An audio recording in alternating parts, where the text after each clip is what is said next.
into that. I want to tap into this a bit more. Competitive edge, right? You're 21.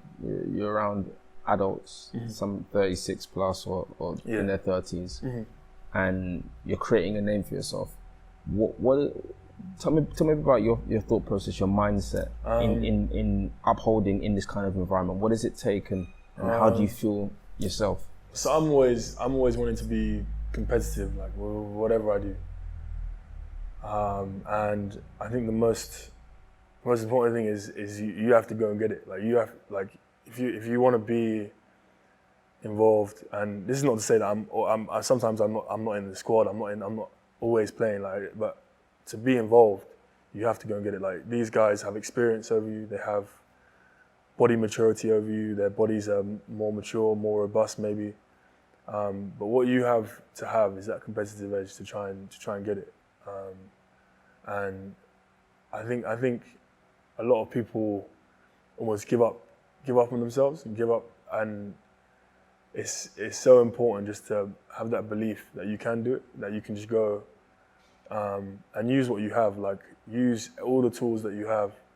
And even if that may be like you're an unbelievable leader, use that. If you're young and you can speak, use that. If you're a bit bigger, or if you're a bit more, like if you're a bit quicker, use that. Use everything, all of your tools to your advantage. And I think coming in here and being with some amazing rugby players, amazing guys, like some of the fellas are unbelievable.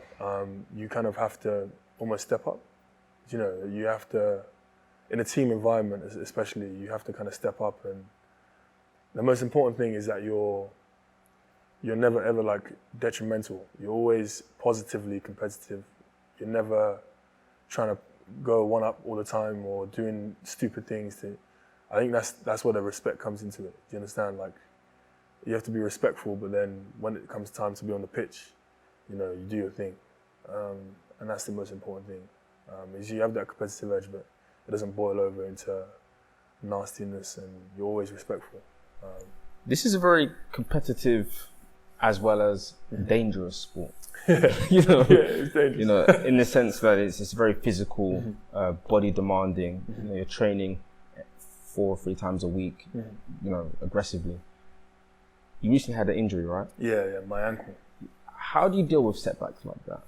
So this was my first injury in 3 years. So prior to this, I hadn't been injured. This is a good question because I wasn't ready for it. I wasn't ready for it at all, and I didn't really know. Like I don't have the answer for that question, but I obviously experienced it. Now that I've experienced with it, when touch wood, it doesn't come about again. But I think the most important thing that I got out of that is just to stay positive. Like, I was thinking, damn, I'm never going to get back to my explosiveness levels. I'm never going to get back to my power levels that I was at before. Maybe my strength will knock off in my right leg and I'm not going to get that back. But I think if you have those thoughts, it's almost a negative effect on the recovery process. And I think in hindsight now, it's to just remain positive. Like, if you do your rehabilitation right and you listen to the guys that are looking after you, you'll get back and you'll get back to full fitness.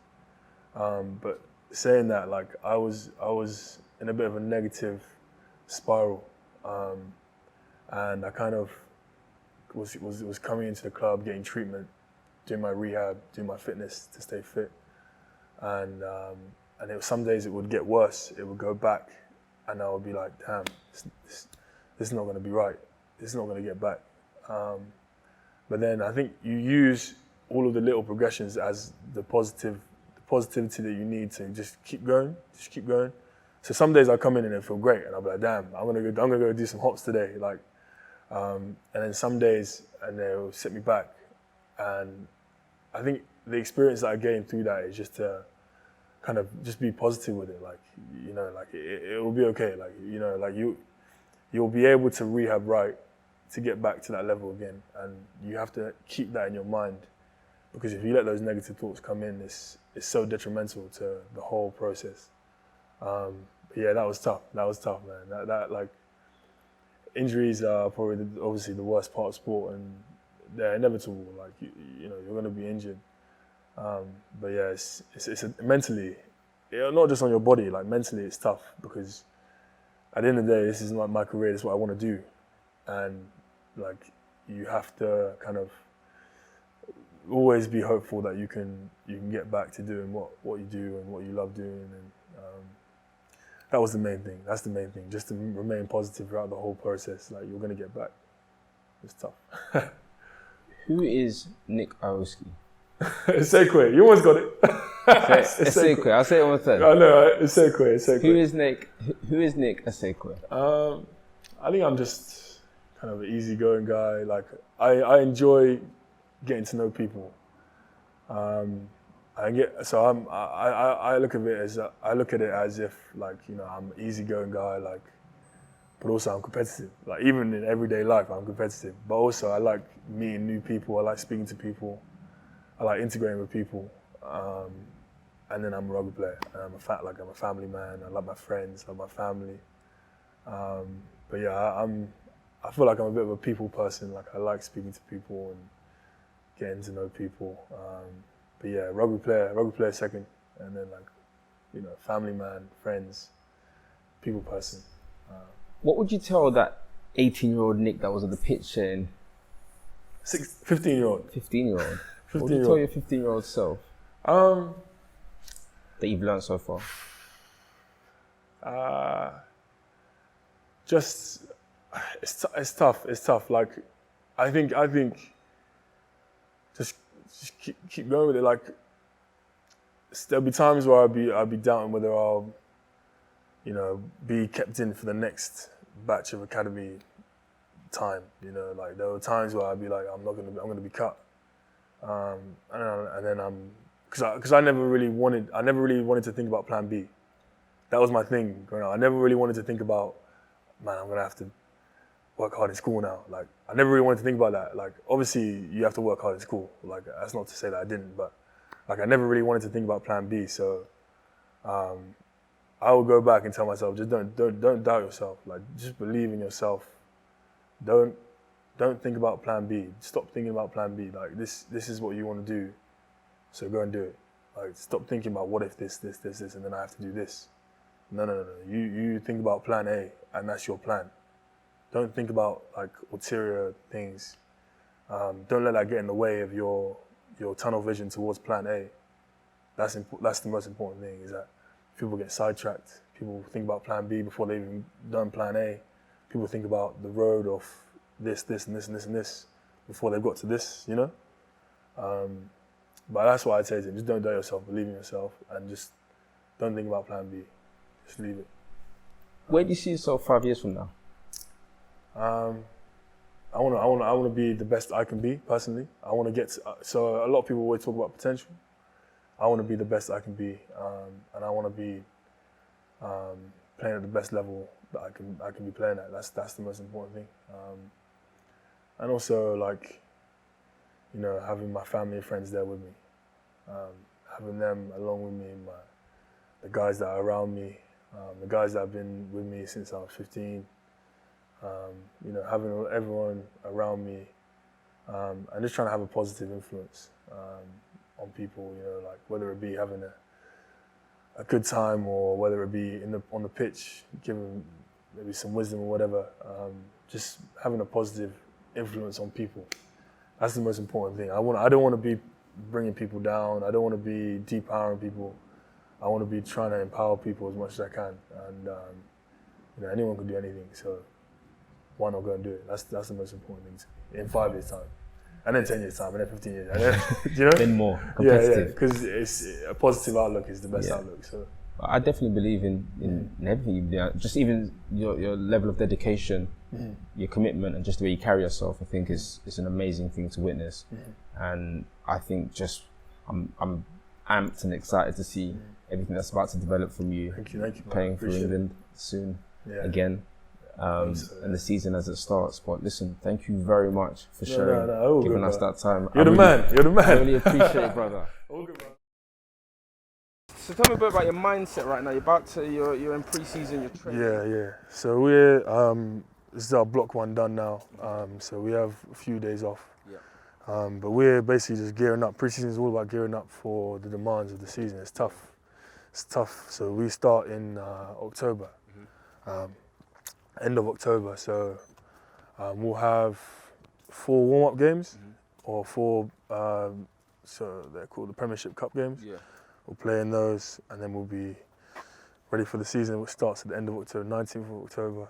It's the first Premiership game, and then then we're on. Train more before season, right? Yeah. So now, Be out here. we're out here pushing these big prowlers, and so we're out here like we'll do. I just realised you push these up there, right? Yeah, push them up to 20 meters, push them back. How long is the session out here? We'll do that after our leg weights. So we'll do our leg weights inside, then come out here and push these. But we will do 4 days a week: Monday, Tuesday, Thursday, Friday. Wednesday will be off. The weekends will be off in pre-season. Yeah. So that's what we'll be doing now. That's what we're doing. Even when it's cold, raining, snow, everything. You got to get it done. And this is where you train. And then this is our gym. This is our gym. So it's nice. This is home every day.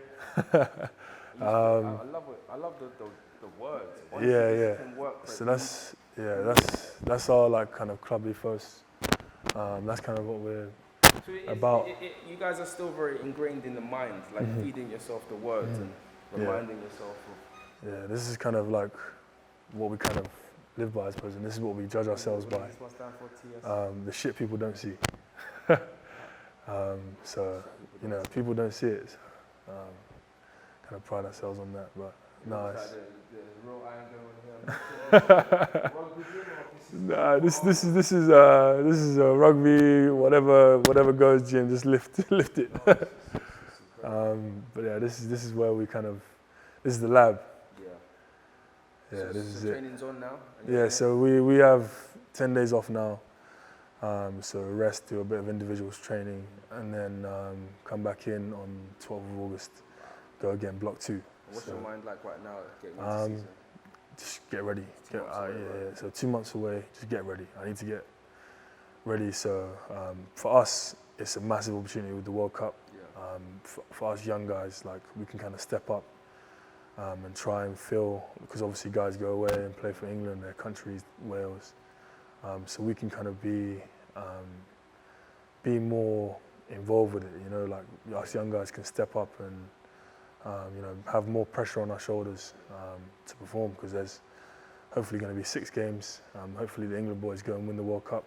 So there's going to be 6 games, which they're going to be away for. So those 6 games will be us, I suppose. You got to eye on the prize. Yeah, we eye on the prize for those. Yeah, exactly. So we can show ourselves, show out on those first games, and then we'll see what happens. But we have a big opportunity next year as a club. So. I'm gonna send you my email. I just want to tick No problem, brother. No problem, brother. Thank you for sharing this with us. No, all good. Thank you very much. No worries, man. I love that. Everything reflects the character of what it is. It's a mindset, physical. Yeah, we have to be.